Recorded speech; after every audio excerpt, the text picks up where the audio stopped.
Maaf Ustadz, mohon ada pencerahan dari Ustadz. Ulama mempunyai kedudukan yang terhormat karena kapasitas keilmuannya.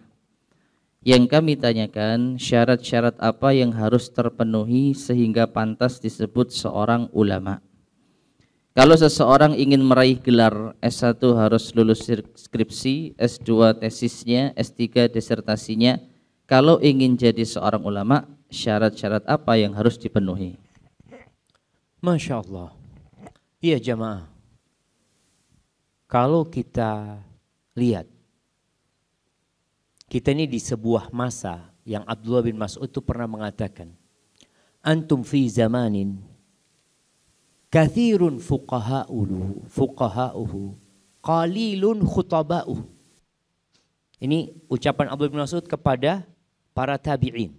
Kalian sekarang ini berada di masa yang banyak ulamanya, sedikit oratornya, penceramahnya sedikit. Dan akan datang satu masa nanti, qalilun fuqaha'uhu, kathirun khutaba'uhu. Akan datang satu masa, ulamanya sedikit, oratornya banyak, penceramahnya banyak. Sekarang kalau mau jadi khotib Jumat itu apa syaratnya? Tidak ada. Diundang, pokoknya diundang Ustaz ya. Iya betul Ustaz, diundang Ustaz.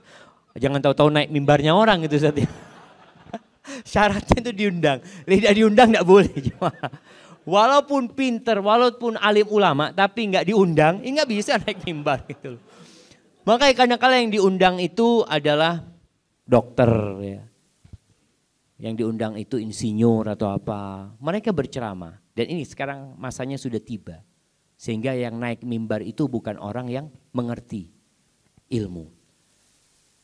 Ibnu Hajar Al-Haythami atau Al-Haythami, dia pernah ditanya apa hukumnya orang naik mimbar tapi dia tidak tahu hadis sahih sama hadis dhaif. Boleh nggak dia naik mimbar? Kata dia, kalau dia mengambil dari kitab rujukan yang muktabar, seperti Sahih Bukhari, Sahih Muslim, dia mengambil hadis dari sana, maka nggak apa-apa dia menyampaikan. Tapi kalau dia asal comot, nggak boleh. Pokoknya ada kitab kumpulan khutbah, oh dia sampaikan. Padahal nggak tahu yang di situ hadis yang dhaif atau sahih, maka ini nggak boleh naik mimbar. Dari sinilah kalau dilihat, dulu untuk menjadi ulama itu ijazah namanya. Kesaksian dan pembolehan yang diberikan oleh ulama juga.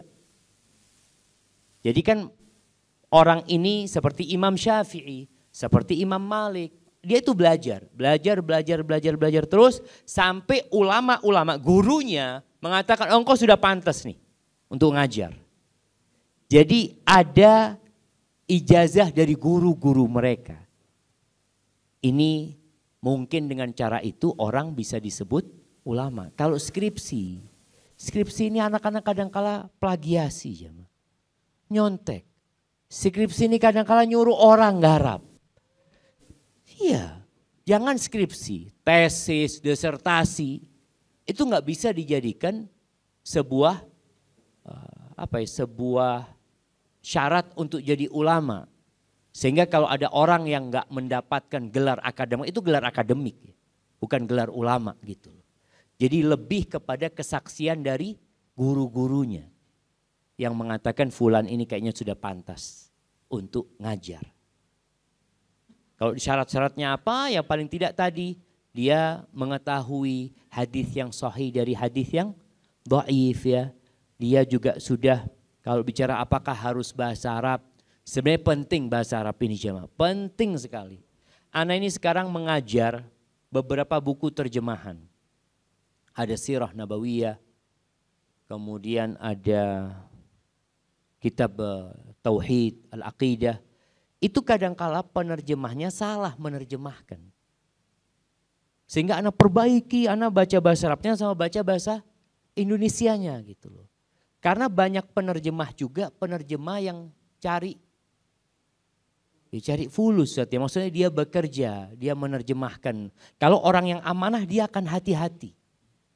Tapi kalau orang yang gak amanah, yang penting selesai sudah. Diberikan kepada penerbit, dicetak gitu loh.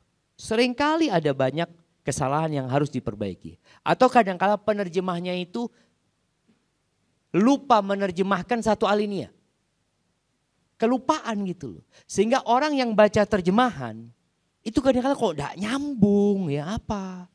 Ana pernah dulu jualan buku terjemahan waktu jadi mahasiswa. Ana jual, suatu hari Ana baca di mana di kamar ya. Kok enggak paham Ana ya. Satu lembar itu Ana ulangi 3 kali, mungkin Ana enggak paham. Akhirnya Ana buka bahasa Arabnya.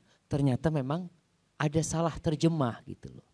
Sehingga kalau orang hanya membaca terjemahan tanpa dia melihat kepada kitab aslinya, yang dikhawatirkan, ditakutkan nanti ya bukunya sing salah.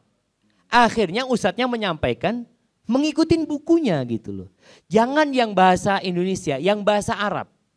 Para masyayikh itu mereka itu menasehatin para siswa mengatakan jangan beli buku cetakannya penerbit fulan, jangan. Kenapa? Karena yang disuruh nulis itu anak-anak SMP SMA. Jadi buku itu kan dulu tulis tangan sama para ulama. Supaya murah dia cari anak-anak SMA dikasih satu lembar, suruh nulis. Ya dia nggak ngurus, yang penting dapat fulus. Sehingga yang bahasa Arab pun kadangkala terjadi kesalahan. Maka ya untuk menjadi ulama paling tidak kita juga punya modal bahasa Arab karena itu kuncinya ilmu. Seperti itu. Barakallahu fikum.